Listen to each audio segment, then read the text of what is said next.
দুটি বাইকের সংঘর্ষে গুরুতর আহত তিনজনকে জিবিপি হাসপাতালে রেফার। একজনের শারীরিক অবস্থা আশঙ্কাজনক। ঘটনা বুধবার দুপুরে করইমুড়া দেওয়ান বাজার এলাকায়।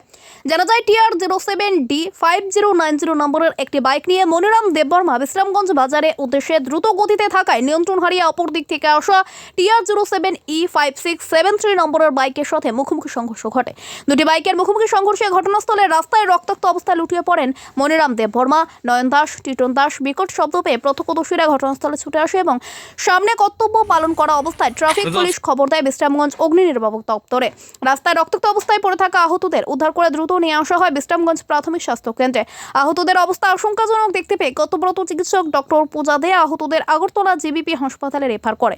তবে মনিরাম দেববর্মার অবস্থা আশঙ্কাজনক। ঘটনার খবর পেয়ে ছুটে যায় বিশ্রামগঞ্জ থানার পুলিশ। দুর্ঘটনাগ্রস্ত দুটি বাইক উদ্ধার করে নিয়ে আসে থানায়।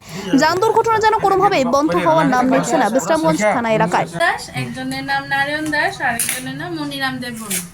তারা কন্ডিশন কি হবে? তারা সবাই সিরিয়াস, তাই রেফার করেছে। রেফার করেছেন? হ্যাঁ, জীবিত।